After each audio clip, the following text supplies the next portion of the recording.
I'm gonna get a recording, everybody. Sorry about the little delay here in starting. Had a little technical difficulty behind the scenes, but we are all good to go. I hope everybody is in the right place. As I say every time, this is Splice Cut Export. We did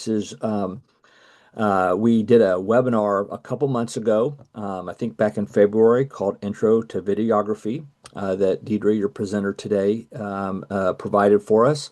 That was really about capturing really great video with your smartphone. And so, okay, now you got this great video. So what do you do with it? So today is really kind of that second part of now breaking those videos up, editing them, making sure they are really crisp, and then exporting them to get them on different social media platforms and using them for your different businesses or whatever you want to use the video for. So let me just do a quick housekeeping here for everybody.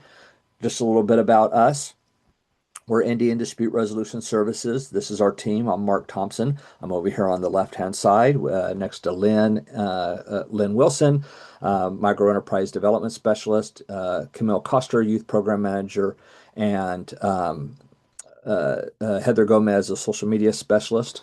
We're Indian Dispute Resolution Services, otherwise known as the IDRS Acorn Project. So over here on the left-hand side, we have a website, idrsinc.org, that's focused for our tribal customers, our tribal clients, because we do dispute resolution, as you can tell by our official name, dispute resolution work such as tribal council, elections, mediations, things like that.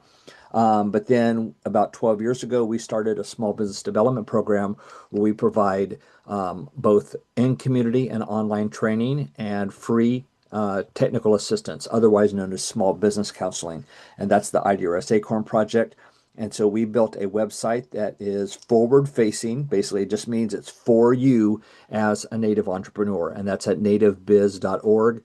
There you can sign up for, you can see any of our other trainings that we're doing. And you'll also see the opportunity to sign up for the online small business counseling, or remote small business counseling that I've talked about. All the things that we do are totally free of charge. So if you need any help in your business at all, please reach out to us because we are here to help. Before we get going on the presentation, we would not be able to do any of the things that we do. We're able to provide all of these services free of charge because we have great sponsors. So this webinar is funded in part by the USDA Rural Development.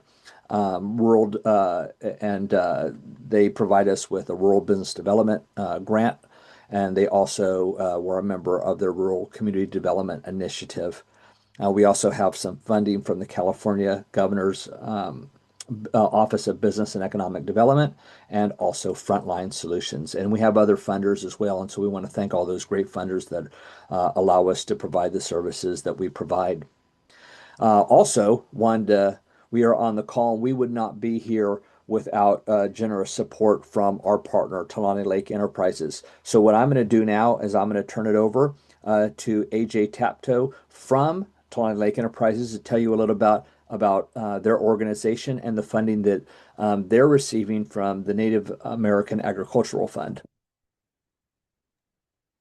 Thank you, Mark. I hope everyone can hear me. Good afternoon, everyone. I hope everyone is doing well. My name is AJ Tapto, and I work for Tulane Lake Enterprises as a program manager.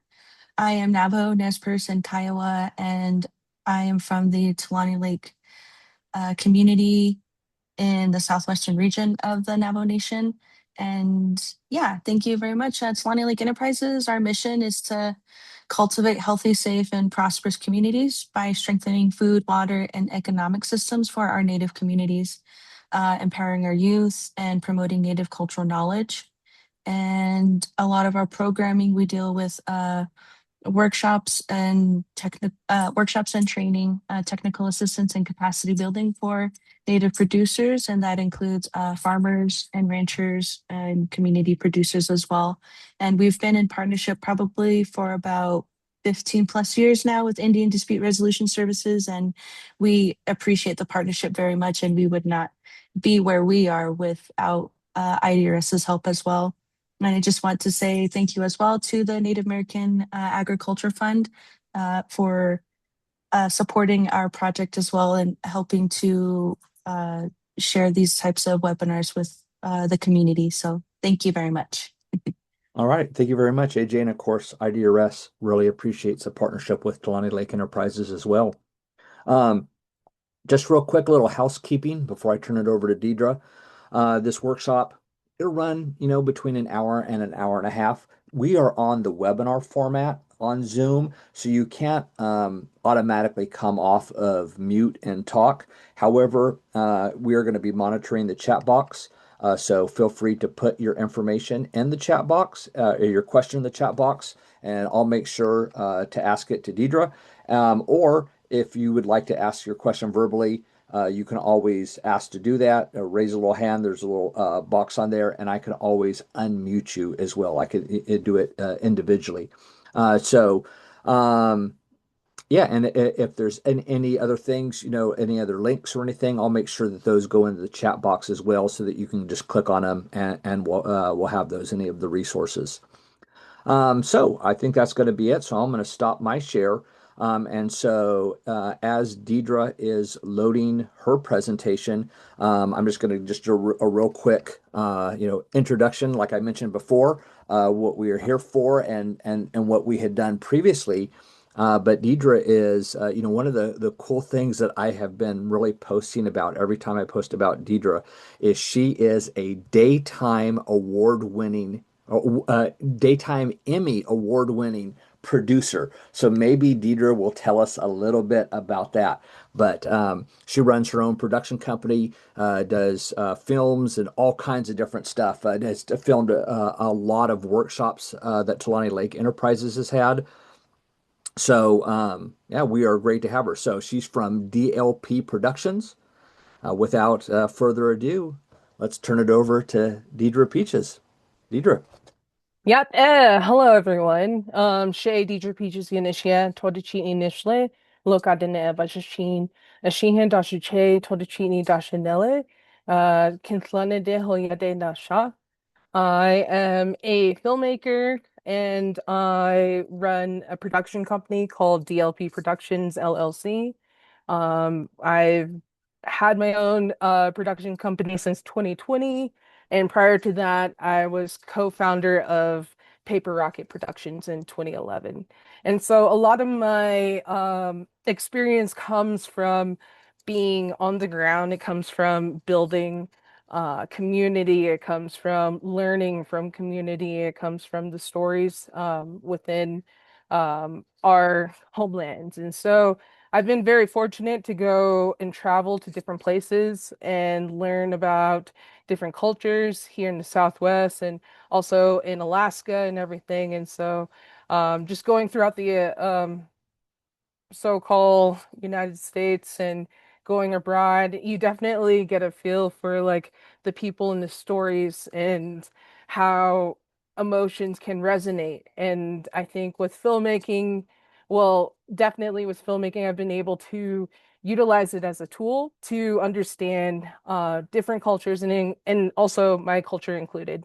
So utilizing visual communication, I like to think about filmmaking as a language. And so, how do you r- connect this two-dimensional plane? Like, how do we convey emotions so everyone who's your audience is able to find connection to your videos. And so today I'm just going to go over the basics of like what I think are things to consider.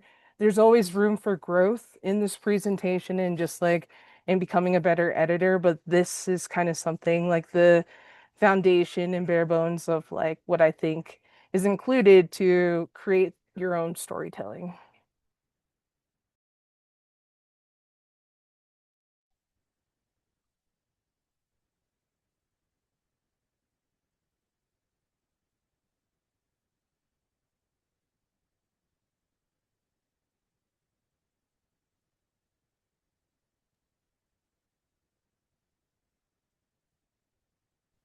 Okay, Deidre, we're seeing the whole screen right now. Okay. Uh Okay, awesome. Cool.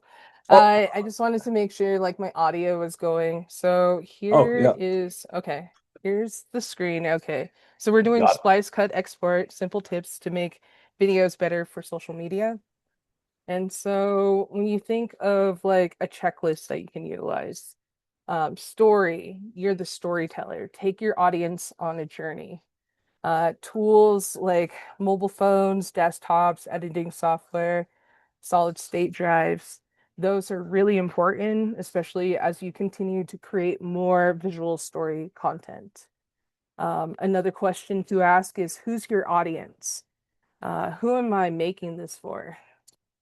Another aspect in the checklist is visual, seeing the reaction, cutaways, etc. And we'll explain that more later in the presentation.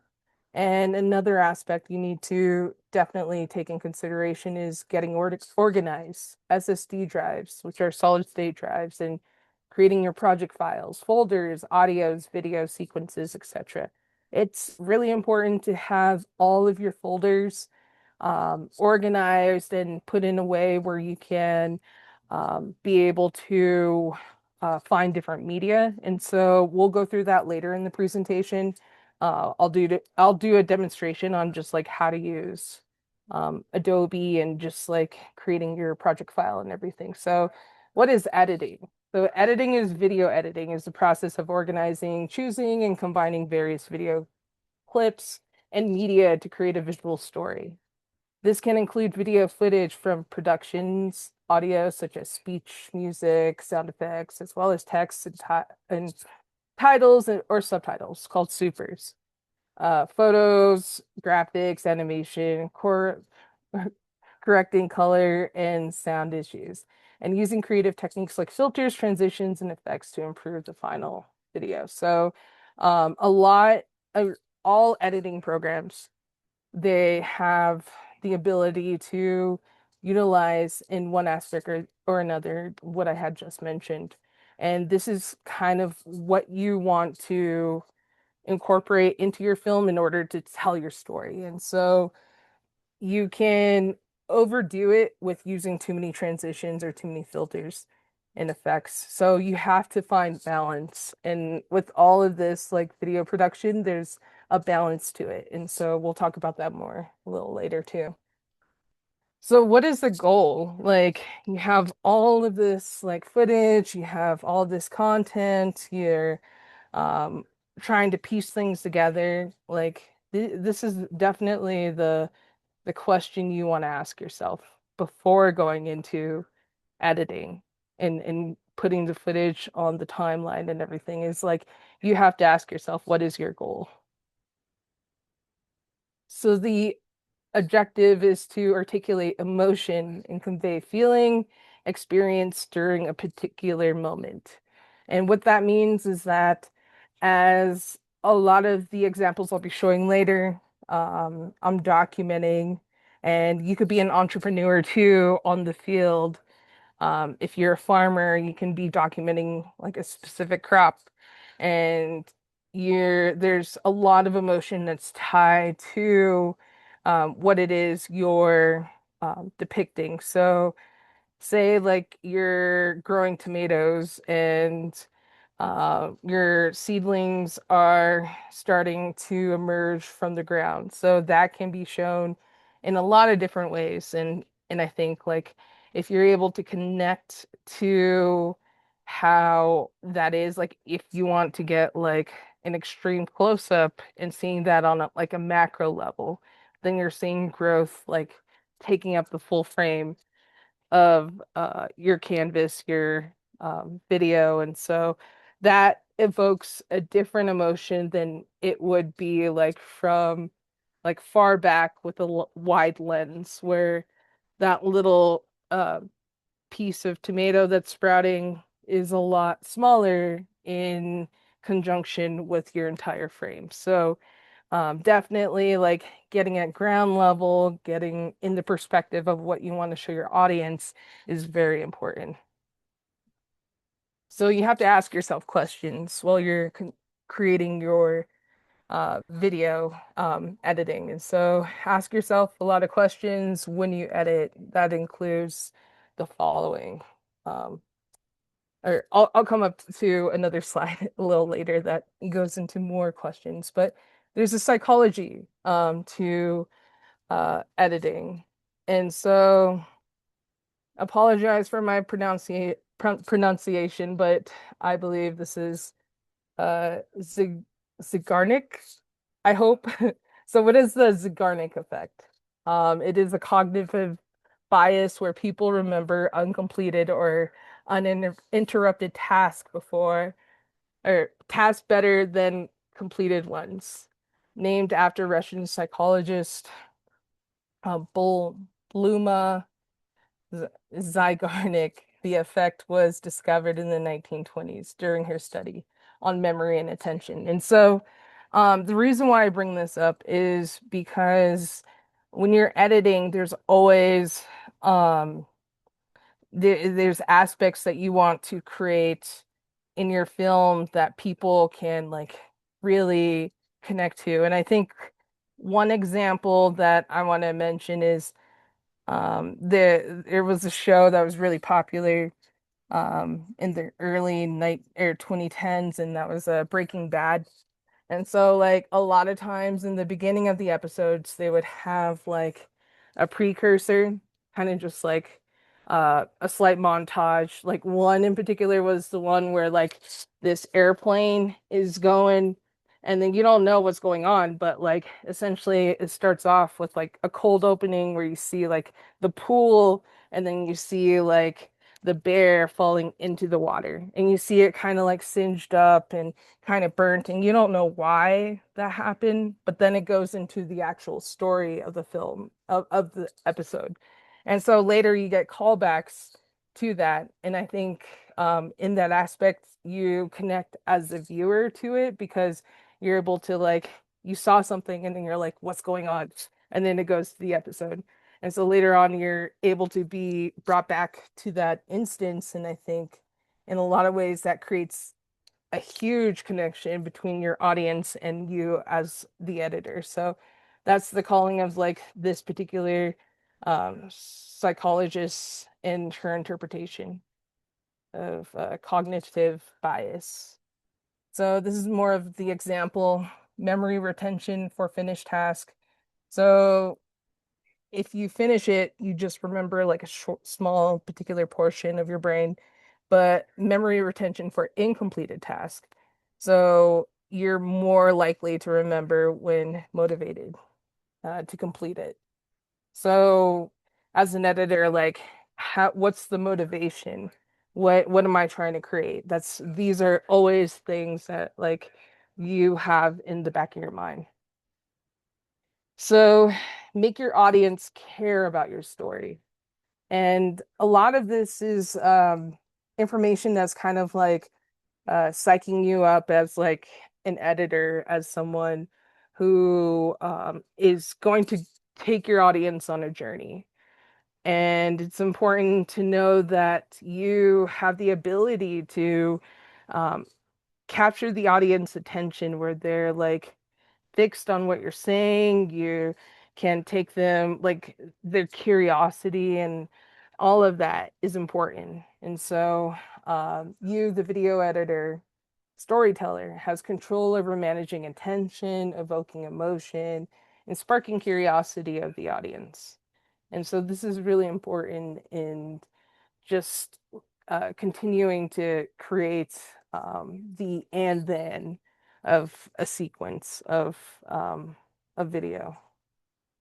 So, what should the audience feel next? So, say you're editing and you got a sequence together and you don't know where to go from there. It's really important that you might like take time away from your edit and then come back at it later and then think about it from a sense of like where's the audience, like what are they feeling in this journey. And I think a lot of times, like even for me personally, you have to take time away from like sometimes if something is um very like you're at it, you're at the computer, you're editing, and if you're so transfixed on it it's easy to get lost in like trying to find the end of that video. So yeah, so that's one question. Another question is how is the next cut motivated? So is there And something happening in the scene? Deidre, Huh? excuse me, Deidre. We just have a question from Marie. She was wondering if you could make Okay. your images larger. So I don't know if that's, Okay. I'm assuming these images on the screen. I'm just was Is it relaying just it. like really Well, small? Okay. yeah. Well, Um, I think you know what's going on is that you have I think it's your monitor. Like, are you working with a very wide monitor? yeah, it's a really, really wide monitor. So I think I just changed it just now. This Uh, should be a uh, lot better. Sorry. Okay, here we go.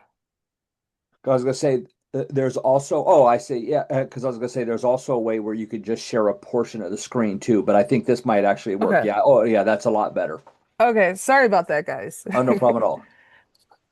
Okay, cool. So, this is the next portion. How is your next cut motivated?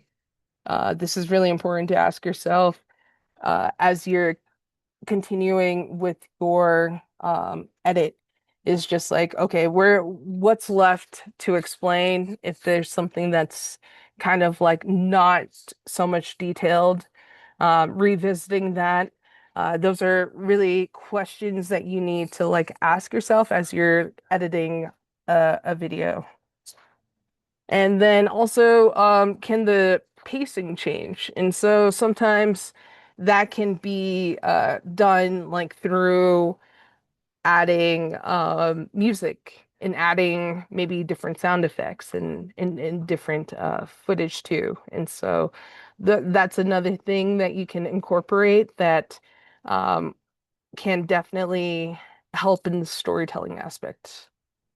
How can I build upon the emotional experience? So say there's something that's gonna happen.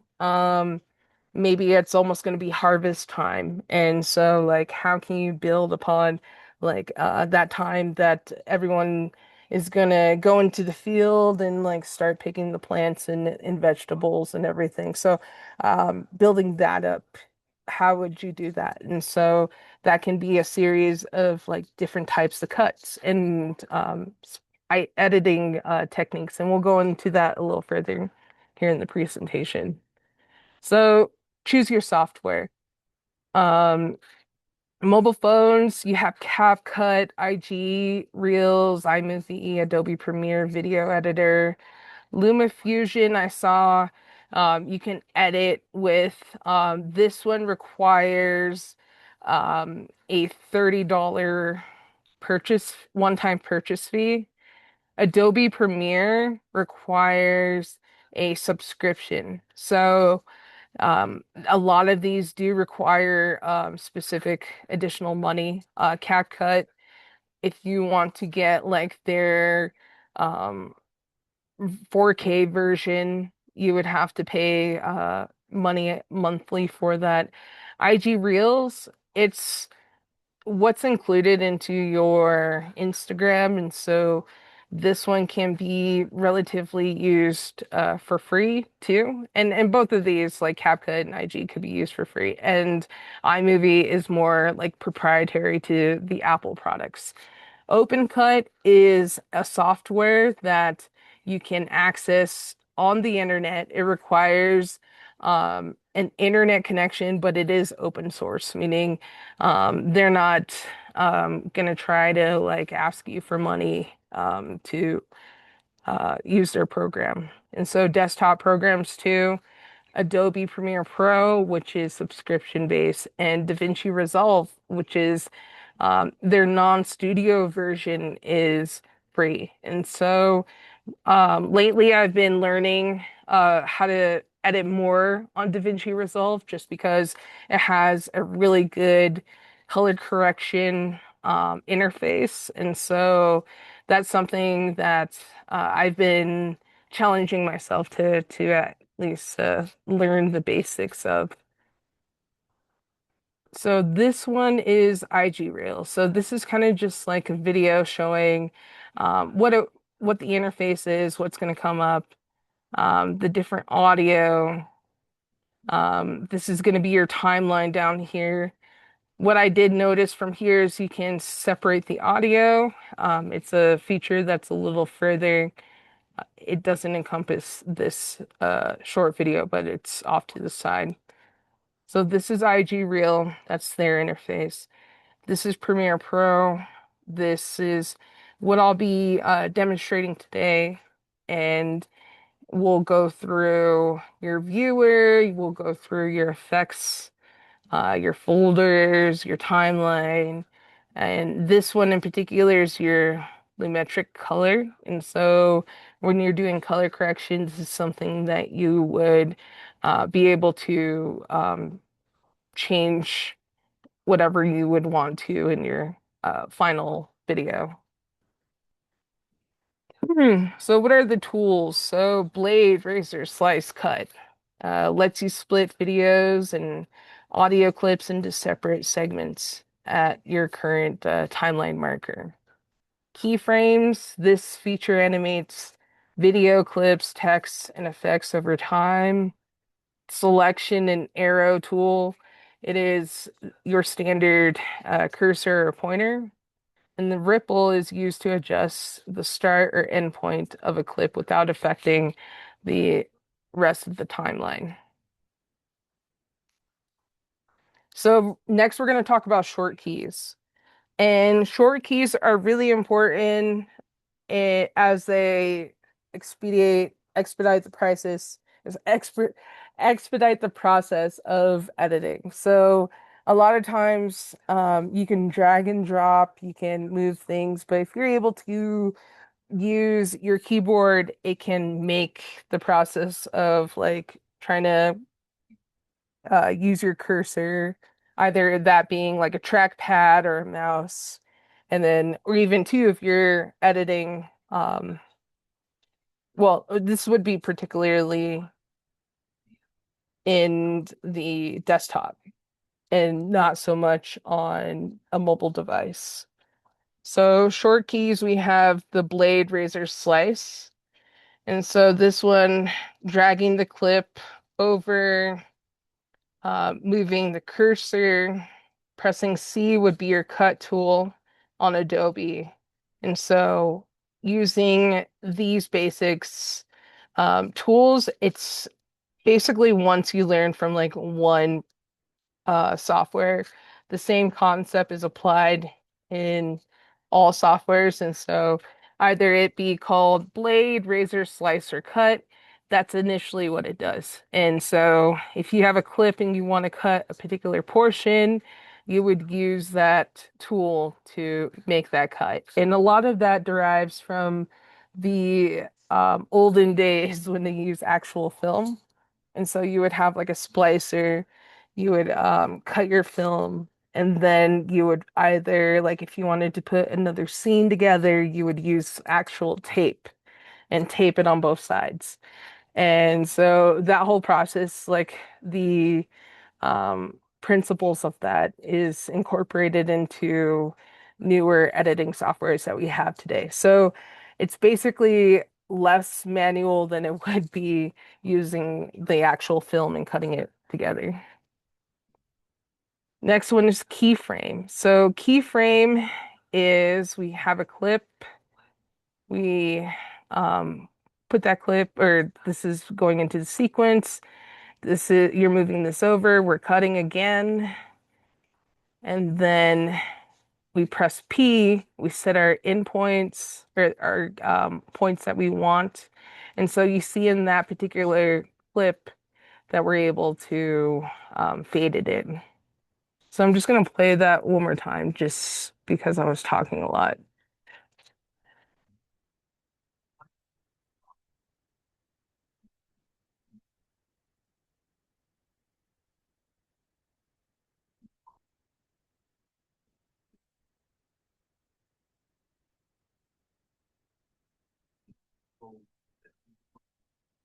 And if you have that particular keyframe a little bit further into your clip, then you can create a more kind of like crescendo, gradual fade into the picture, the final picture.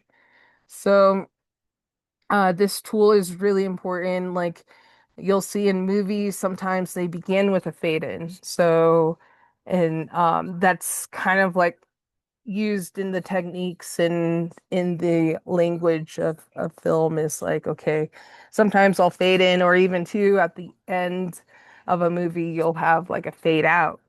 And so that's used in that sort of way. Or like, for example, if you have uh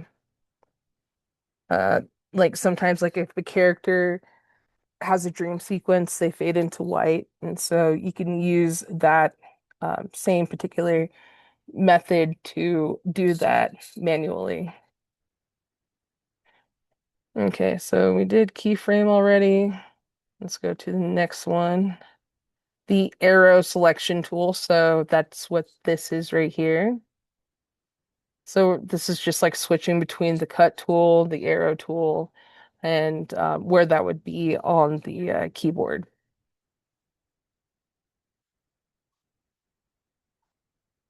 So checklist number two, settings.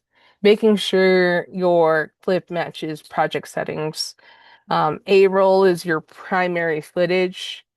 It conveys the message. So an example would be interviews. That would be your A-roll as your um, main driving force in your story, your narrative. Your B-roll would be your secondary footage that supports the A-roll. So maybe they're talking about a particular crop, then you can cut to, like, say, that particular crop that's growing while the person is still talking. So that's what those different types of footage would facilitate. Organizing your workflow, so making sure clips are separated and categorized in folders. Example, A-roll, B-roll, audio, etc. And yeah, just to let you know, we're gonna also go through this in a real-time example of a project file, so I'll um, explain this a bit more further on in the presentation. External drives, be sure to back up your footage on multiple drives. This is something that I have experienced is losing footage on drives that are not sustainable. And so having multiple backups of your footage is very important. Having that in like maybe saved on an SSD drive, which is a solid state drive, as opposed to maybe a drive that's a little bit bigger, that's more of like a spinning hard drive. Um, that's really important. Also, too, one thing to be sure to take into consideration is that the writing speed of a hard drive is different. And so if you have a more bulkier, older drive, the writing speed would be less, it wouldn't be as fast as like a solid state drive. And so if you're editing like 4K footage, maybe you have like a newer iPhone or something, and maybe the footage that you want to shoot um, requires a faster, more memory, then you would want to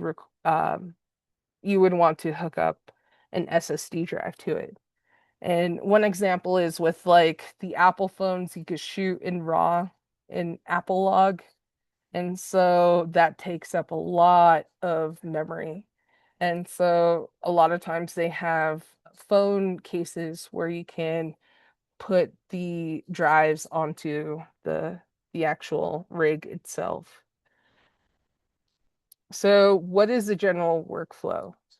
General workflow of creating your video is you import media, you create a timeline that's by like dragging, dropping, uh, cut, trim, like your A-roll. So once you got your A-roll all taken care of, then you have your B-roll that's added. And then you can add stock footage, which is maybe footage that you pulled from a royalty-free side, or like if you have your own stock footage that your library that you've created, then you can like pull from there too. Um, adding text, rendering, export, and upload. So this is kind of just like what it would be to create a video. And it's really important to go through this whole process. And a lot of times too, like rendering, you may like add like a graphic. And if you use like Audition or something that requires a lot of movement, then rendering is extremely important. And that's just like making sure that your playback on your particular editing software is happening in real time. Deidre, Hmm. we just had a question and Okay. from Marie. It was puts putting raw on and then question mark. So I'm not sure, Marie. Maybe you could explain that a little bit more. But I because typically when you're talking about raw, right, you're talking about putting the camera into raw. Yeah, Well, it's basically a setting that you would have in your in for example for Apple, if you go to video and then if you click one of the, I think it's the arrow on the side, it gives you an option to change the video format. And so log is basically, or raw is basically a format where uh, you're able to color correct every pixel and you're able to utilize like the different colors that's available in your particular lens, camera that you're using. And so it's more or less like takes up a lot of memory, but what you're sacrificing in the memory loss is you're having more quality. Like you can change the colors in the pixels so it's not creating a distortion in just like what it would be like if you have too much color correction and you see like an aberration where the pixels aren't able to be as clear and that's something that you want to avoid as an editor is like having the crush colors be too much where you're like say you shoot overexpose and you're trying to bring back the color a lot of times you can't do that because all of those pixels that are white they don't have the memory the data that's needed to change it back to what it would need in order to have a correct color um, correction.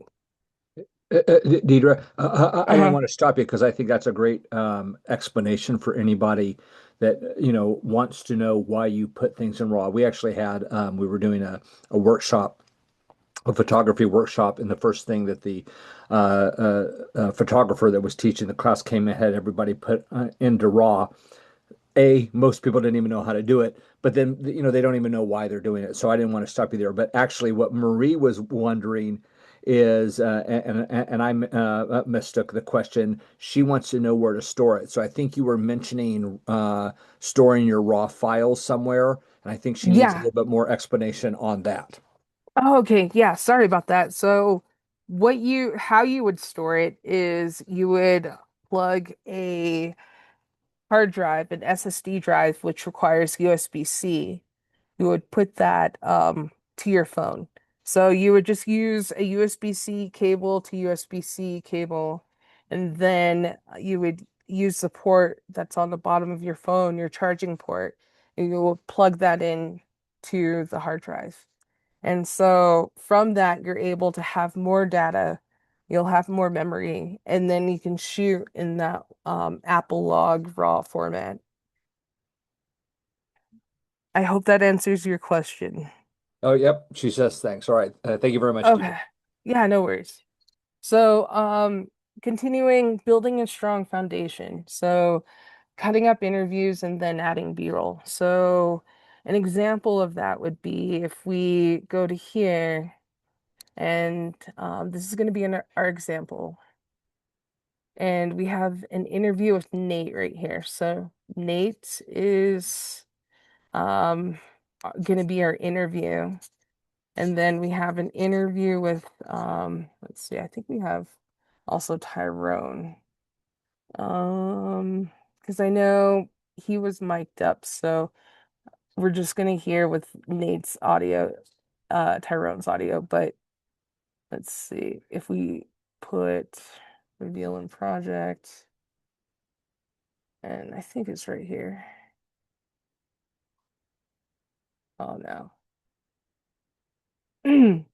Let's say we would, for the sake of time, like say that we cut this up and then we find out like, okay, we want this clip, we can color coordinate it. Maybe here he's talking about like food production.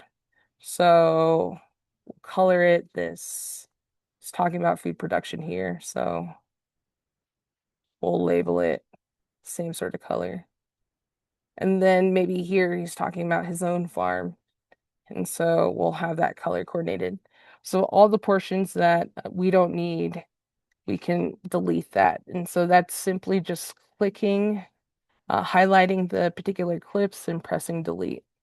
So I'm just going to highlight this. So I'm pressing the plus button to zoom in. I'm going to highlight this clip and then I'm going to press delete. And so that's kind of just like trimming the footage. If we want to get rid of this gap, an easy way to do that would be to press down, highlight the gap, and then press delete. And so that way it goes from one to the other. And so we can also add different B-roll. So let's try another way too is we can change the way we're going to look at this. So this is just all by the video name. And then right here is our frame rate. One thing we want to always make sure is that our frame rate is matching our sequence frame rate. So we click on sequence, highlight that, go to sequence setting. So our current frame rate is the same as this one. So when we export, we don't have to worry about like different situations where it wouldn't be exported correctly. So we're going to change our viewing. We're going to go to media. We're going to go to the onion workshop. This is so these are our folders. It's really important to organize your folders. So this has our media. I have a 1, 2, and 3 system. So 1, I put media, 2, I'll put graphics, and 3, I'll put like sequences. And then like if you want to add more to it, like maybe you want to put a rough cut, or if you want to add something else to as well, you'll have room to like continue to create. But I like using the number system. And so with media, I have this onion workshop. This I could go into more detail and kind of have this as like, okay, this the Sony, the A07. What I usually do is I have all my memory cards, they're labeled different numbers. So this is like the 7 memory card. That's the name of the memory card that has this footage. So if I'm working on a project and I am not finished with the project, I don't want to format that SD card until that project is completed. And so that way I have a backup in those cards. And so in this particular situation, I have 7 different cards, and this is happens to be the 7th one that has this footage. And so this is the Sony, this is the Black Magic that you can, for me personally, I have it recording to an SSD drive. And so I just have to drag and drop the files onto the hard drive. And then this one I have a GoPro. So we'll go here. We're gonna look at the Sony. Sony has so many different like folders, you just have to click through all of them, unfortunately. And so with this file, I'm able to see the files differently. So I'll click this one. And right now, what I would be looking for is a particular B-roll that I can add over that interview. So I really liked when people were walking in. So we can do an I for our in point, O for our out point, and then we would click this video and then just drag it and drop it. And so this would be your A roll right here, and then this would be your B rolls that would go on top of that footage. Okay, moving on. We're gonna go to, let's see, where is my, okay. Clear titles and text. So this is really important, and this is something I just wanted to give a quick shout out to. Sometimes in videos, like say with this one, say we want to add like a text to it. So we're gonna add maybe where it's taking place, which is Tulani Lake, and then we'll do Arizona. So right now, what we have it as, there's so much busyness. There's also too like where you want the people to look, where your viewers are looking is right in the middle of the frame. So you don't want to like obstruct that with the title. So sometimes what you would do is like you would move it off to like the side, maybe somewhere, and then say like you want to create like a shape around it so people can see what the text is saying. So you want to do that. And then we would move, let's see, move this to the back. And then let's have that more like a black color so we can distinguish. So at least like this, we can distinguish like the background from what the text is. And one thing too in video, especially if you're putting videos to YouTube, with the 9:16 ratio, and what you would want to do is put your safe margins.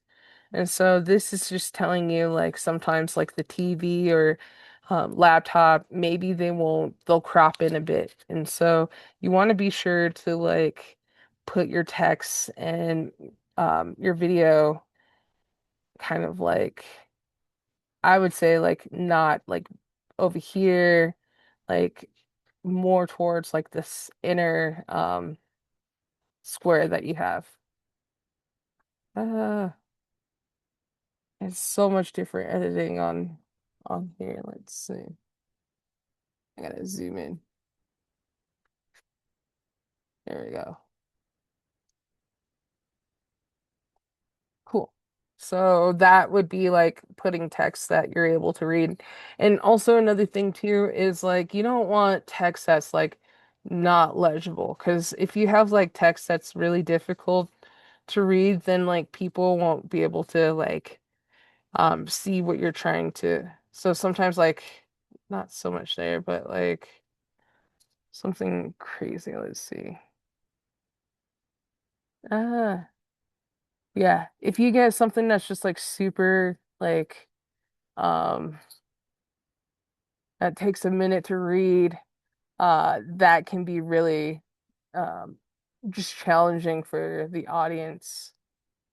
Sorry. Okay. But like something like um a sans serif, and so in one of the classes that like I remember taking was like magazine publishing, and we would talk about like titles, and like you would really want to use like a sans serif that's like you're able to get, oh it's not doing it.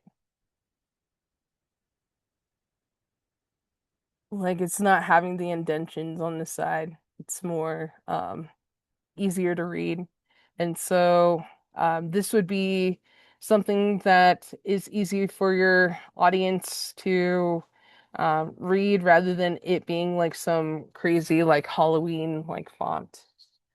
So that's what I want to explain for that one. Next one, let's see. Learning core concepts. So composition, design, size, position, contrast, color, balance frame. And so that comes into the process of kind of like what I was mentioning with the different framing that we can utilize, like having your keyframes around here. You don't want to like have something like too heavy where like say for example uh let's see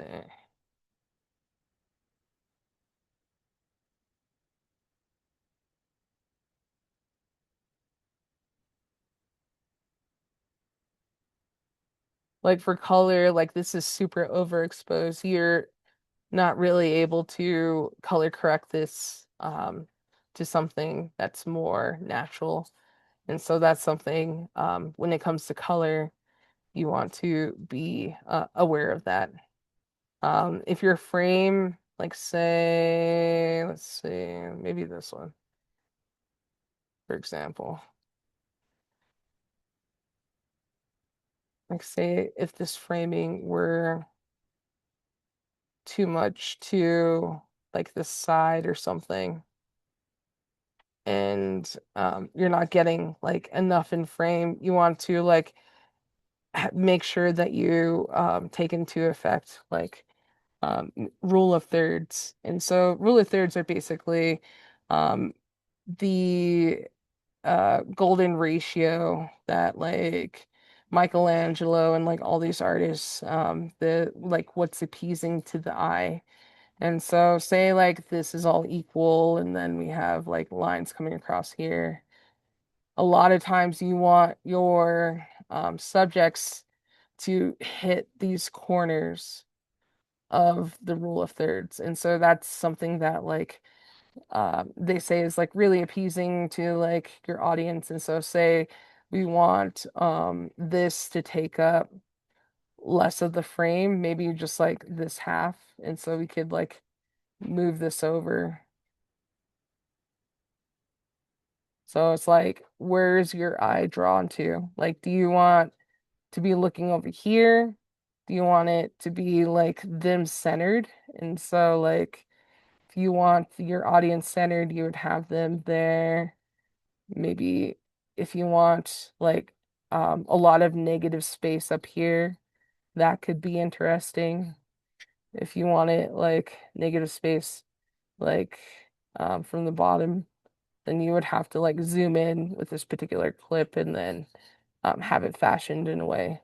Or if you want to like right in the middle, like how would you want that composition? And one of the things like this in particular, um, you're kind of like this is creating a frame with this side and then this too. So looking for composition in your work is really important. This can be also right here a way to like examine composition. So like this is where you're being drawn to. This is like lines coming through. So the lines in here are coming through. We also have these particular ropes that are coming down too. So it's like it's drawing your attention to this particular area. So looking for ways to do so. In this one, like filming through a door, the door itself is your frame. And then if you're filming like through the window, then it's like this is kind of like your what are you trying to say in this picture? So a lot of times too, um, you're looking for the symbolism. This one is a really good one that I like is like shooting in the frame. Let's see, I got probably zoom out from this. Let's see. Where is this? Oh, it's right here in this. So I'm gonna find that. That's right. I'm pressing the negative button. That's to zoom out, and then plus is to zoom in. So like this is a frame, the door is your frame, so you're looking in here, like what's happening inside. So that's like a frame within a frame. That's a trick that's used a lot by different artists and creatives. Okay, so let's go back to the presentation.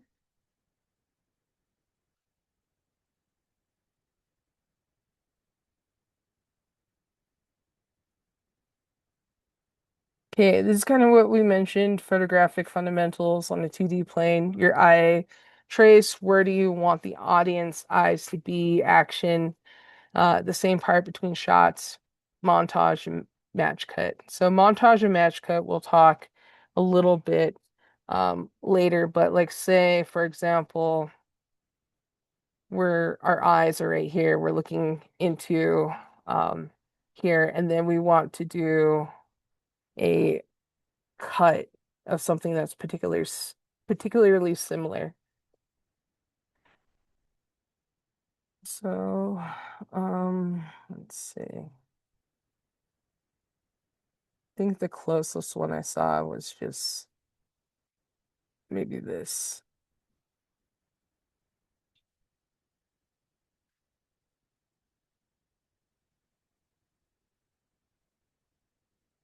So say we do that, we do this, and we want like this to like fade into like the doorway right there. So what we could do is we could zoom in, and then if I want to see how much I'm off, I can lower the opacity, maybe zoom in a bit less, and then maybe rotate a bit.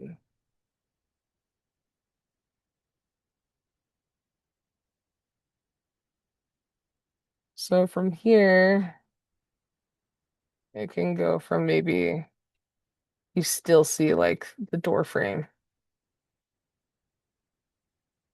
but that's something that you can utilize too. Like maybe there's a particular plant or something that's growing that you want to do a match cut to. Okay, next one, we're gonna go here. Okay, present. Okay, rhythm and the flow of a scene, timing elements, tempo, pacing, momentum, cutting on a beat of music. And so a lot of times too, when you're editing, you'll have like music that you want to incorporate into your film. And so we're gonna go to project. We're gonna make a new folder. I'm gonna make a new bin first. I'm gonna label this music. So here we go. Label it music, double click on that. And then a short key is command, or it would be control in Windows and I. And that would be able to bring up um your folder. And so for this one, we're gonna go to here. We're gonna find music that we have. I think it's under audio. Yeah, here we go. And so here's just like different music that are royalty free. And so a lot of these convey, it might be a little loud, sorry, but you want to find like what you're trying to. So like that seems like super dramatic. Like, do we want like a fun vibe? Do we want like what are we trying to convey?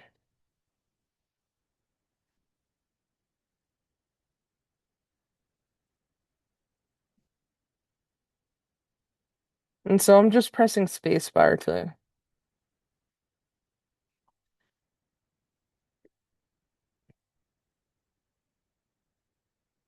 yeah, this is like a fun one. So we'll grab that, drop it here.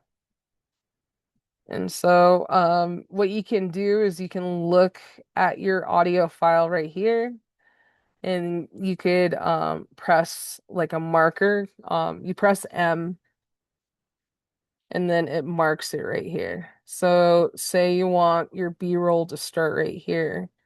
You would just click your B-roll, drag it, and it would start there. So,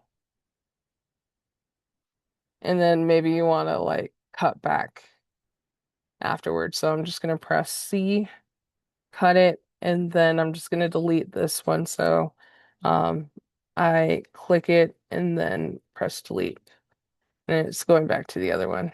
So those are just like some really quick short keys and just things to consider. Let's see. So emotion, every cut should be made to convey emotions. How's the film, how the film moves and makes them great. So you want to like if you're building up like a montage, like kind of like how that scene was going, you're just having straight cuts and like you're building that up. A scene's narrative, purpose, and how to concisely convey its story elements like plot, character arc, and theme. So, in your particular scene, your purpose is you're telling a story and you're taking your audience on a journey. So, in the story, you have different elements, you have a plot, you have characters, and so building up those relationships is important. And the language of editing. So the cut. So the cut is basically what we've been just like going through. Um, where we had, for example, our clip, and we're just gonna make a cut. So we're pressing the C button and cutting, and then we're going to a different shot. So that would just be a straight cut, going from one to the other. It's not necessarily what's happening like in this particular scene, but it's somewhat similar.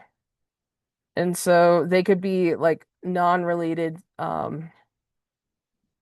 instances too. So this one, like say we want to go to this clip.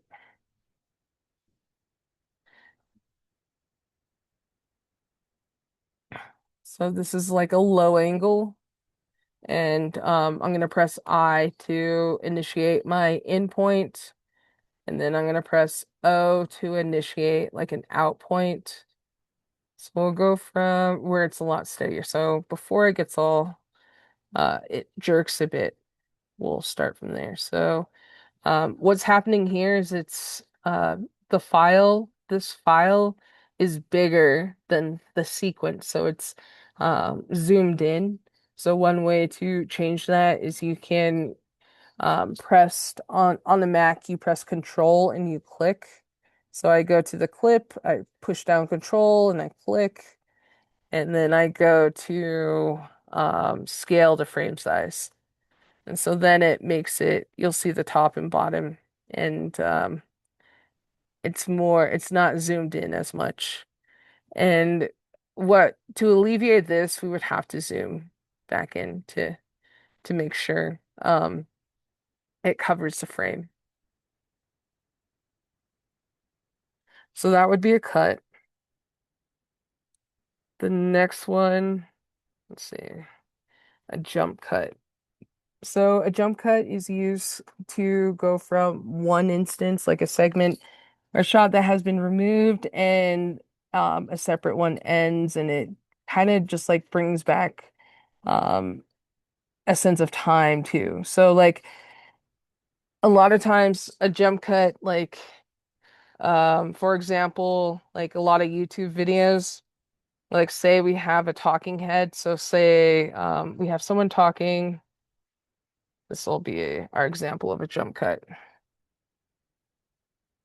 I'm gonna move all this stuff over. I'm just highlighting it, moving it over. So if we cut like, bam, whoops. Oh no. There we go. We dice this up and then we delete all of this in between. So see how it goes from one shot, other shot, like he's doing something else.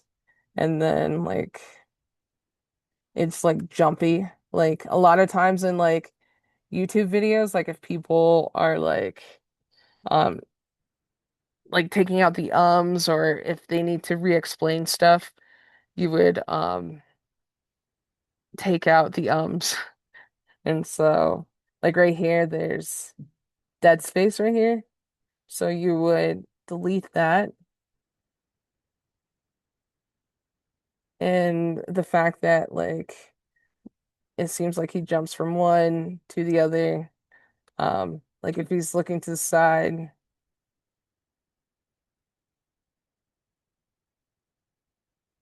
like that's a jump cut. Like it's he's doing one thing in one clip and then he's doing the exact like different thing in the next. And so it's not so much smooth, it's a bit more jarring.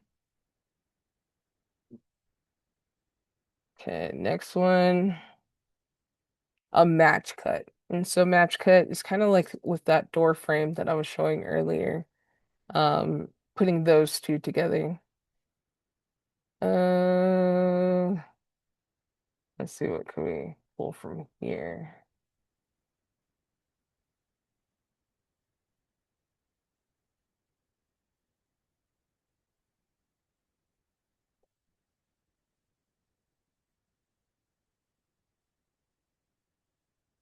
And with Adobe, you can skim through like the video file by just like hovering over. And so this is really helpful for when you're trying to find a particular clip. Let's see. Yeah, for the sake of time, like the match cut that I showed earlier with the doorway, that would be something that would be considered. And so there's probably more footage that I can pull from, but it's basically just trying to find that connection in story. Oh, here we go. This could work. So we have this tracking shot or dolly shot where it's going from side to side. We can do our in and out point and then see if we do that with a different crop. Oh, right here. Yeah, so we'll get that. So the motion is pretty much just you're seeing the camera go side by side.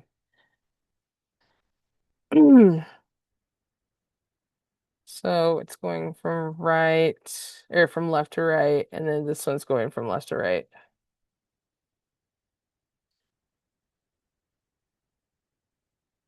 Okay. Next one, a J cut. So a J cut is basically when you have audio from the next scene, it starts before the video. And the viewer hears what's coming before they actually see it. So say we have an interview right here. And then we have, I'm going to move this over.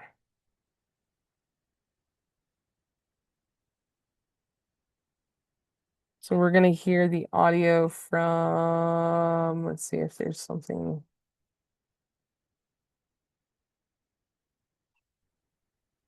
with a lot of noise. Hmm.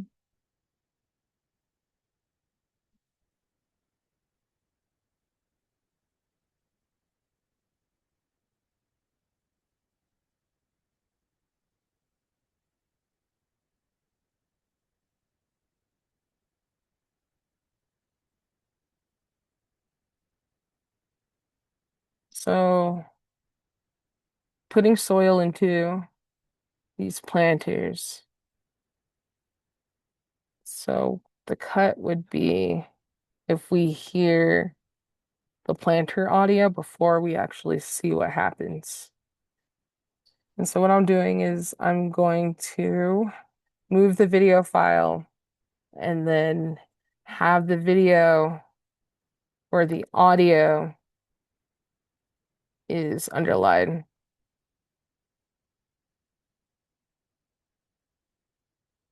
So,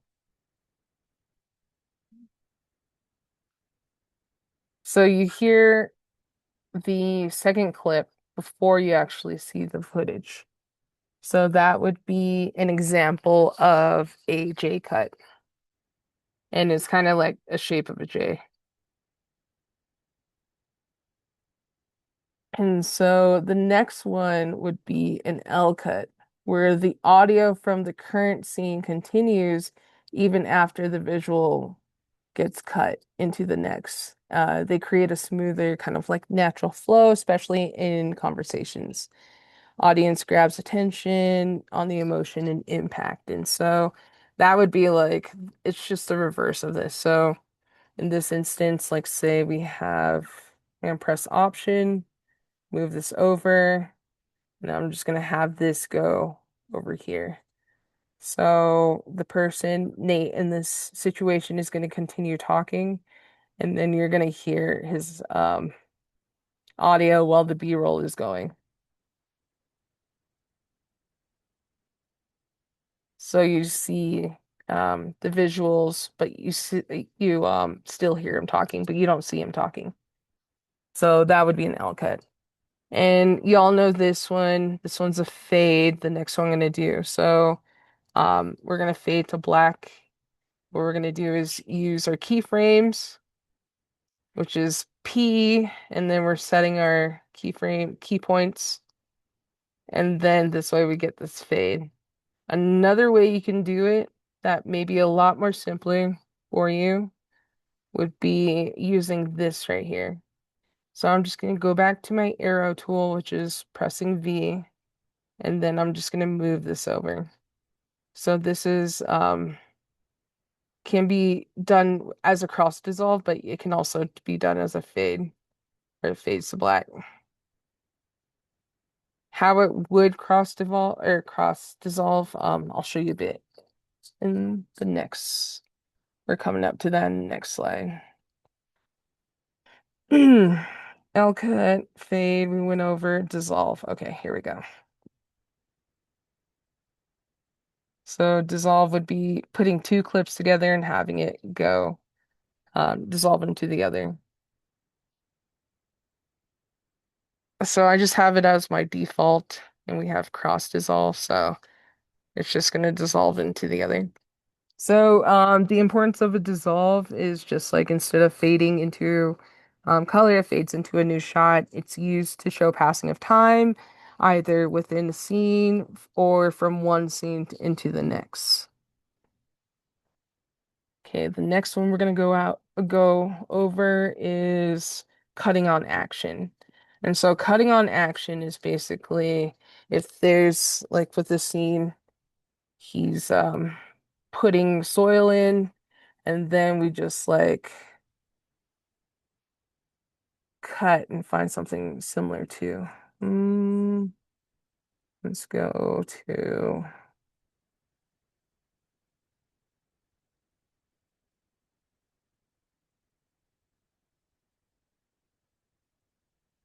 I don't think I have anything that close, but maybe something like this. And so moving that bundle, and then maybe if his hand does the same thing too,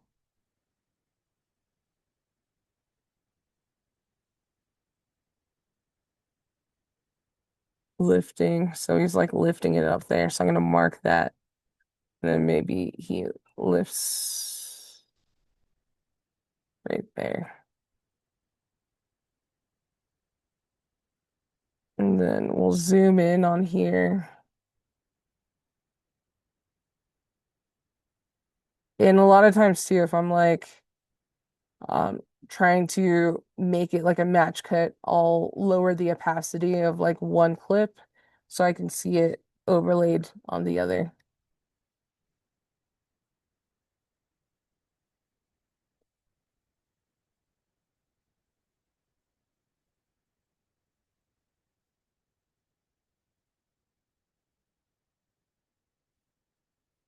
Yeah. So that would be just like a quick one. There's probably more examples that could be utilized, but that's something like maybe picking this particular plant and then finding another clip where they're picking out plants too. And a lot of thing too, to recognize is like this angle is at a low angle. You're at basically like floor, like ground level. And so cutting, maybe match cutting between like the different angles, you can do that too. But also too, in this particular um framing, you're getting what are you looking at as the audience? You're looking at like what's on the ground. And so that's something to like take into consideration is that your subject would be like the plants in this particular scene.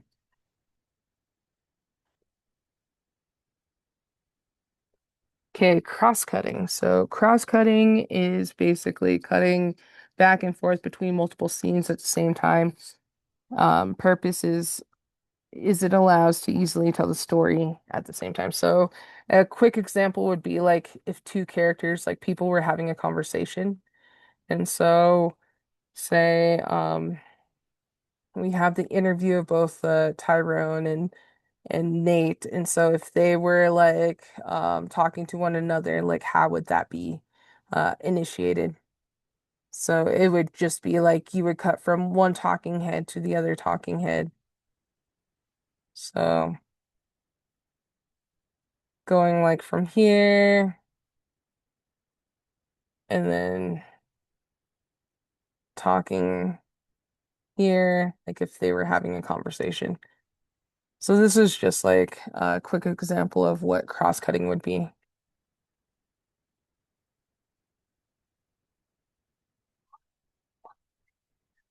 So, okay, next one, a smash cut. So smash cut would be is a harsh, abrupt cut from one scene into the next, with contrast in audio and visuals. A loud scene that cuts to a quiet. So like say there's like a lot of construction or something going on, like or even to let's see if it goes from maybe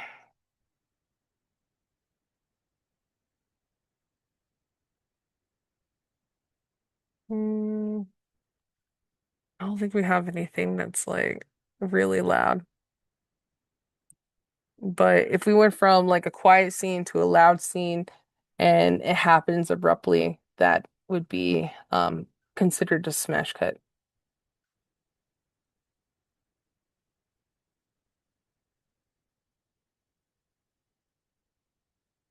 Oh yeah. Oops.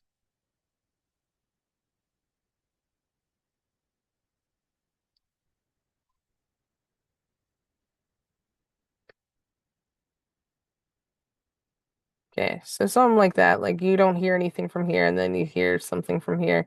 If it were like something like construction or a lot more louder, that could be something.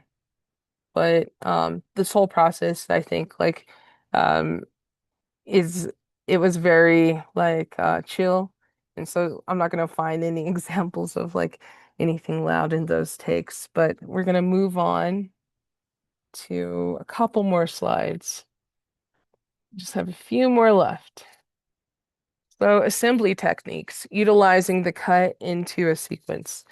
Adding filters to footage can be helpful to homogenize the footage. An example would be like adding noise or grain to footage to make it look older. And so sometimes you might get like stock footage, like say if you want to use something from like 1970s, and then you found like a footage of like a flower that's more recent, then what you can do is put a filter over it to make it seem like it's an older footage. And so like Instagram, iReels, like CapCut, they all have like their own filters that you can add. And sometimes when you're editing on your phone, you have to pay more money for those filters. And so I remember the last time I was using CapCut, it was like asking for like $5 to unlock like a bundle of filters and such. And that go like same thing applies to the desktop. There's also like pack like different LUTs, which is like lookup tables that you can download, but sometimes they do come at a cost, and that's something just to like consider too as well. Okay, montage. That's basically like if we had this audio and then we had just like all these clips like cutting together, that would be considered a montage. So we have like clips from here, clips not so much of maybe like the A-roll, like of them like the interviews, but it would be more of like the B-roll put together.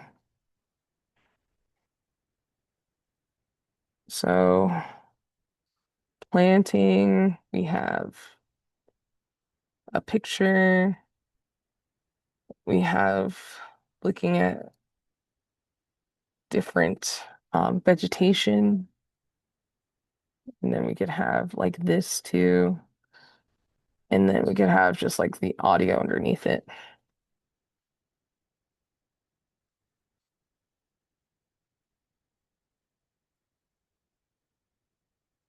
So right there, like putting those clips together, that would be considered a montage, and you could have that as long as you want to. I would just like we had mentioned before, like what do you want the audience to feel? Like you don't want to like have that take up the whole movie.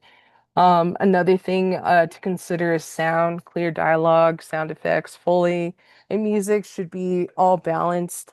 Audio levels should be between 0 and negative 12 decibels, and it must not be clipping. And so what that means is that we go to here and like let's say we have our music and it's all the way up. Like if you look at your audio file, look how much it's like you can no longer see like the amplitude of like the little spikes. Like if it goes too far, you're gonna get clipping. And clipping is like when your levels hit up here. And so like sorry if that was too loud, but like see how that right there, you do not want that. Like that's gonna hurt like the ears of everyone. And so you want to keep it between 0 and negative 12 right here. And so that's the optimal like audio that you want. And so like with the interviews too, you would want that as well. For example, their audio is a bit lower. So what we would do is we can enhance the audio by going to by clicking the clip, holding down control and then click, and then you would go to audio gain. And I usually do normalize max peak. And so with this audio, like for me, I'm listening on the headphones and I can hear, like you can see on here, the left and right channel is two different audio. So that means like one could either be the onboard camera mic and then the other could be like the lavalier mic. And so if I want it all coming from one audio source, I can change it either all coming from the left or all coming from the right. And so let's bring this down a little bit.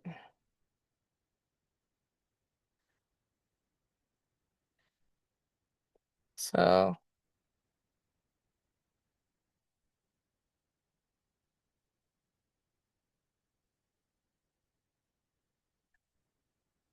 And then if we listen to the audio from the different channel, might be a little loud.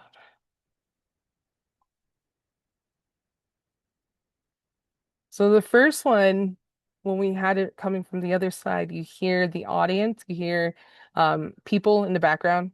So the right side would be like more of the camera.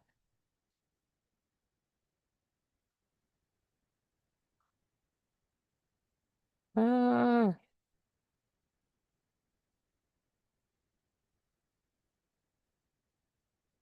okay, that's not cooperating right now. But yeah, so just showing you that visual representation that you want to have your audio within those levels, and then you also want to have like a clear audio and dialogue. So checking your audio levels, seeing where the audio is coming from on like cameras like the Blackmagic 4K, you can have a left and right channel. And so that's already built in. On your mobile phone, you may be using a lavalier that you're connecting through the USB-C. And so that's a way to utilize and get better audio. Okay. What I would recommend is never stop learning, reflect on your work, patience, iterate, and make changes to improve. The thing about video is that you can find yourself sometimes in a loop of just like continuing to go back to a particular edit, but I think it's important to have a community where you can have people review your work and then give feedback and input and then be open to different changes. Deidre, Uh-huh. I just saw a message from Ray, and he goes, "We can't hear any audio from the clips." And I've just been sitting here, and I've Uh-huh. just been thinking, oh, like she keeps saying that, oh, that was probably really loud, but I was like, oh, it just must be soft. It's not coming across. And I was not thinking. Oh I no. I think what happens is if you're sharing your screen, there's a thing for video where you had to click audio. So I apologize that I did not come in because if on all the ones where you're trying to give an audio demonstration, it Okay. may not have been coming across. And I think that's what Ray has been saying. So I apologize. So I don't know if the message still got translated in what you were saying because I was kind of Okay. understanding a lot of what you were saying, regardless about like just like you Okay. were just talking about the clipping. But like I think when you go to share, there's a little button down in the it's let me see. I'm gonna see if I see it here on my oh, you're sharing right now. Give me 1 second just so I can see it Okay. replace your current share. And it says, oh, it's on the right-hand side when it says share options. It says there's actually probably two buttons you should be clicking, share sound and optimize for video sharing. Okay, let's see. I don't know if you see that. Under settings, you said? Oh, no, no. It's just when you hit the share button, when you go to hit share. So I'm going to close my share window. So when you go to Okay. click hit share again, um, you'll see it on the right-hand side. There's a whole bunch of windows there, the different ways you can share. And then on the right-hand Okay. side, Oh, there, sure. So, okay. Optimize for video sharing. yeah. And Okay, does it I also think, say share sound there? yeah, I think I have it. Let's see. Okay, yeah, yeah. Try So, another one and see if that one works. okay. Oh, okay. Let me reopen this. I think I made my computer go a little crazy right now. Um, Yeah, and I'm sorry I didn't catch that easier. Nicole just said that and even Ray said that they understand what you were talking about, but for future workshops. Yeah, so I apologize. Yeah, I was just kind of blanking out here. into flowers. So onions are Oh my biannual. gosh. A, okay. You hear a, that? Okay. a, a totally different thing. Yes. Okay, So, cool. Okay. So, just going back a little bit with the audio. So with we don't want to have clipping, and so clipping is like when we have, okay, so be sure to like um turn your audio down if you're listening to this. But when we have these like red marks come up here, that's basically what audio clipping is. I'm gonna turn this down for myself too. Will turn into flowers. See how we So have like it's hitting over above zero. You do not want that because like that will mess up like speakers, that will mess up your eardrums. And so you want to maintain audio between 0 and -12 decibels. And so in this particular case, onions well, are biannuals, we're seeing meaning it. the It's first at year -6. they That's become onions. perfect. The Like, second see year how they it's not produce the going flower. too far? That's what we want to optimize when we have our audio in that particular way. And so the other thing I had talked about with regards to audio, like the J cuts. So the J cut is when the audio from the next scene starts before the video cut. So the viewer hears what's coming before they actually see it. So in this particular example, we can have um, where's the one with the soil? There's a clip that I just had that was like the soil that was, but that's if we hear what's going on before we actually see it, that's what we're trying to accomplish with it. So So like with the J cut, like if you moved one of your, yeah, like if you just moved mhm, like the audio to the basically to the left, right? So it's starting yeah, sooner. yeah, Um and you're basically doing that, like that's kind of setting up some foreshadowing. Is that kind of what the thought is yes, with the J cut?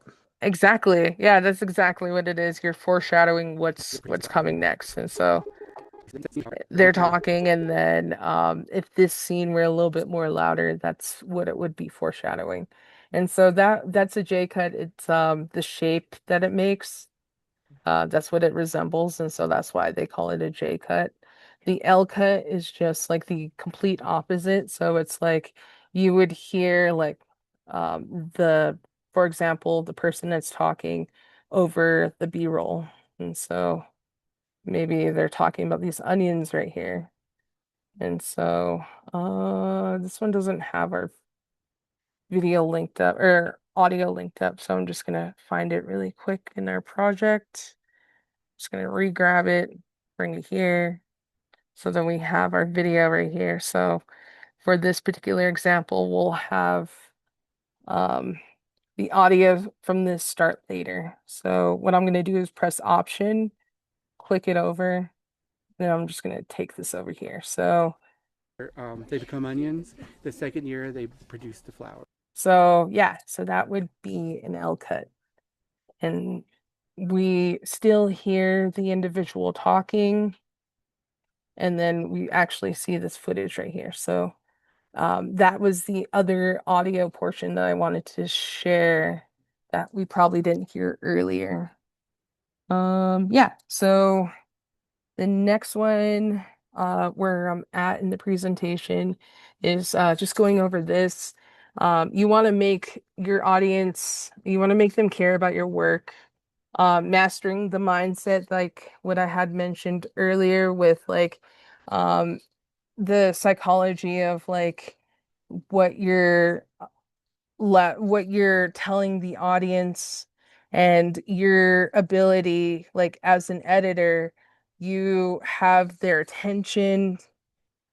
You can connect to their emotions, and so also their curiosity. So these are all different tactics that you want to be aware of while you're editing, is that you as the editor have the power to translate the emotions and translate what was felt in that particular moment. Either like with this particular scene, we have people taking their photos, and so there's a triumph at the end, like of coming together, and representing and so maybe you have scenes that build up to that um, grandeur event. And so you want to become proficient in an editing program. So it can be like what I had mentioned, Adobe, it could be CapCut, it could be IG Reels. You just want to utilize what you have available.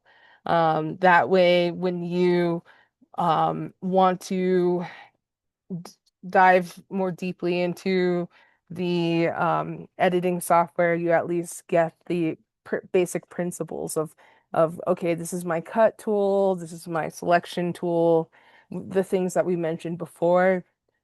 As long as you know those basic tools, then you can utilize and you can um, use that information across platforms, different platforms. And so understanding the core principles and also too, never stop learning. There's a bunch of YouTube tutorials. There's TikTok, IG Reels.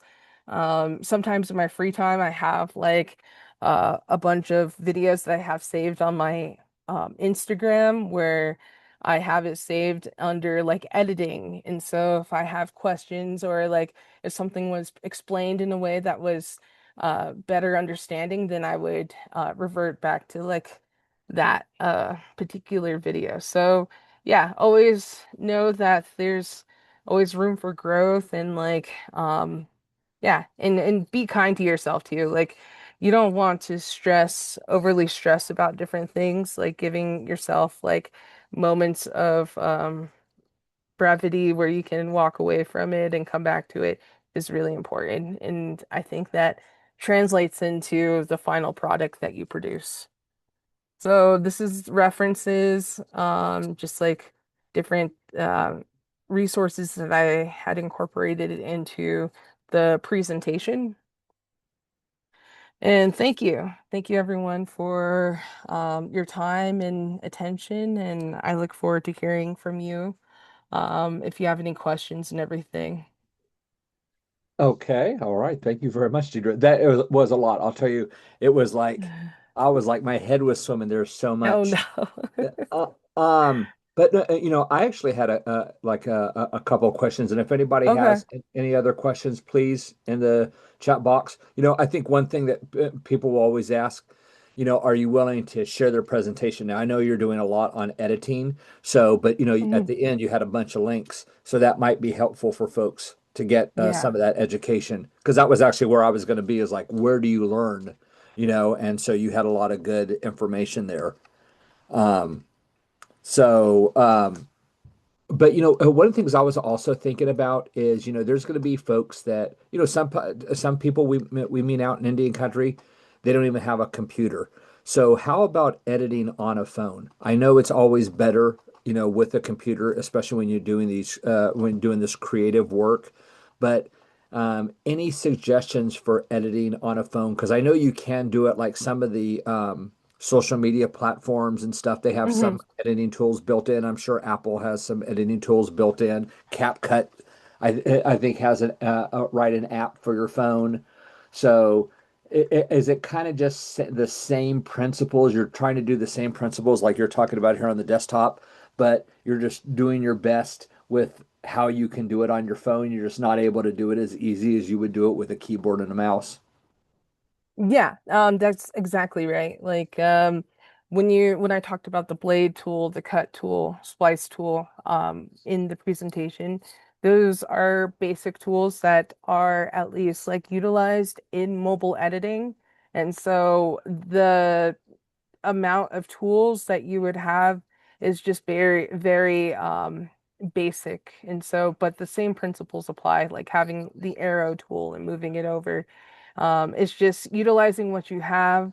The what you want to consider with mobile editing is just that your space. Like if you're using a lot of if you're recording a lot of footage on your mobile device that's in 4K, your phone may be prone to maybe freezing up more or crashing. And so that's one thing to consider too. And one workaround could potentially be downgrading your video files to maybe something like 1080p, which is just standard high definition. And that way, it wouldn't take too much of your RAM on your mobile device. And also, too, the duration is something you want to take in consideration. You don't want to edit like a video that's above like 5 minutes on a mobile phone because then you're just like um you're having a more likelihood of it crashing.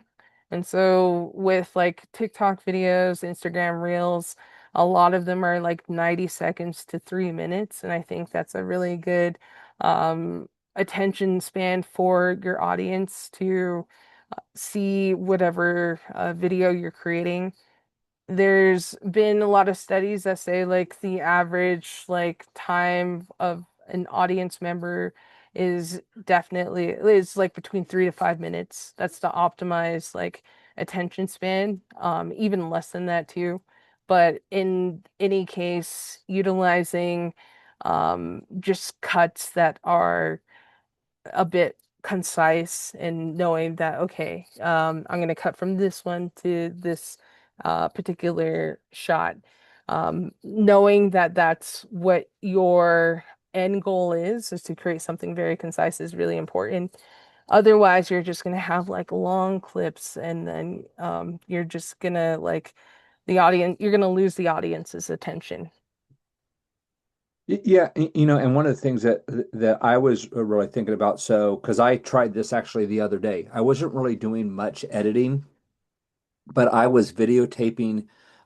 My daughter was in a play at school, Mhm. so I videotaped it, and I was sick. I was falling asleep half the time, so I accidentally hit the stop button a couple times, and so I just wanted to piece them all together so I could send one video to my mom so she could watch. She wasn't able to attend, and trying to find a program for free that you could just splice those together on your computer. I mean, like you couldn't do it with anything that was on Windows. Finally, I was able to download CapCut, and even without paying, they allowed me just to put them all three together and then export them. But doing it on a phone, like was tried to use Canva because we use Canva, with Mhm. for our other nonprofit stuff, and you couldn't do use Canva because it was too big because it was an hour long video, and they don't let you do like more than like a few Mhm. minutes. And so, yeah, it's very difficult. So if people can get a computer, especially if you're going to do a longer videos, it just makes sense. And I was thinking about like, yeah, you can go and get Adobe, but I mean, Adobe is like, I mean, I think they're charging $1,000 now for the entire Creative Cloud. But like, I think you could even get CapCut. And I know that there are Mhm. some different levels, like you mentioned. Oh, I want to use these filters, so they charge you more. But even for like $10 a month with CapCut, that generally, or maybe 20. I'm not sure what it is right this second, but you can do just a lot of the basic stuff that you were talking Mhm. about just with one of those basic CapCut things. You don't need to go have the best editing software in the world. You can do a lot of great stuff with a basic video editor. Yes, certainly. I just want to like highlight one example is I had a student recently. He roughly about like 12, 13 years old. He was proficient in CapCut. And then I needed him to do some editing in Adobe. And so he was able to like catch on so quickly from using CapCut and going to Adobe. Just because a lot of the same principles that apply in CapCut, you can utilize those in Adobe as well. So it's just becoming familiar with the tools, with the different cutting and like a lot of like those storytelling aspects is important. And so once you understand those fundamentals, then you can chop things up and everything. Okay. Well, is there any other questions? I see Melody says thank you. I really appreciate that, Melody. Good to hear from you again. Any last questions? Okay, if there's not, I'm just gonna just send everybody out. So, oh, somebody mentioned in Q&A. Nicole, I don't know. Let me see her. Is there something? Oh, there are a couple questions in Q&A that I just noticed. It wasn't popping up on my screen. Um, Ray asked, I'd love this presentation in PDF if possible. And Nicole asked, scale, is that based on a role or is that based on project/medium? Scale. Scale would be like if the let's see, let me go back to this video. So it could be like say this video is too small. So if you want to scale it up, it's scaled right here. We could move that up and have it so it completely covers the frame.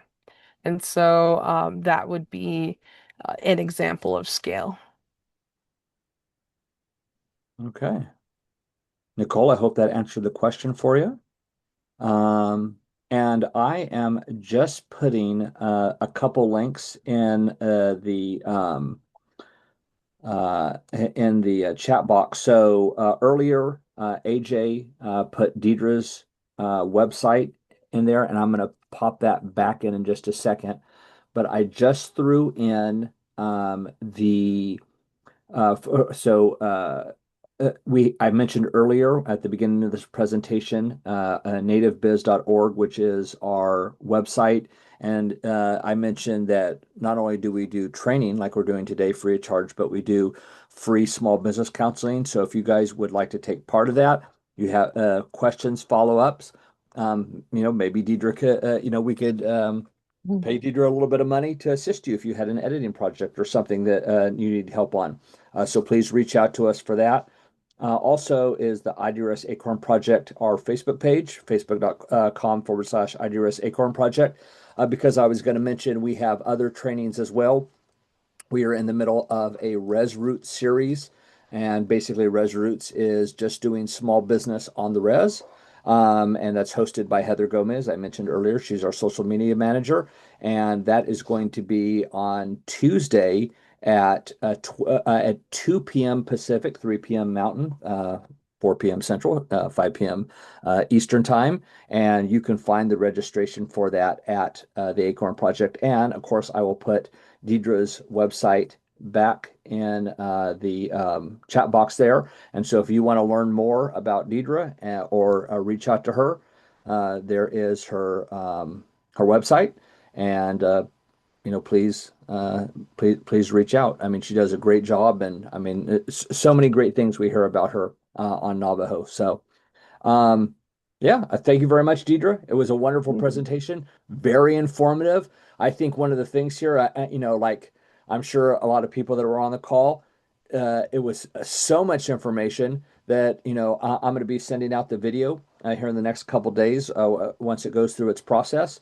And, feel free to watch it again, right? Because there may be some stuff that you didn't get the first time that you'll get after you watch it. And I think I was asked before about including the first session that Deidre did. I will send that out as well as a link with that, so you guys can watch both of those in combination as well. And I'll make sure that Deidre's website is included in that email as well. So without further ado, I sure appreciate Deidre coming on. AJ had to jump off today, but we appreciate AJ and Talani Lake Enterprises, and we will see everybody down the road. Thank you very much, everybody, for attending. We'll talk to you guys soon. Bye bye. I'm going it.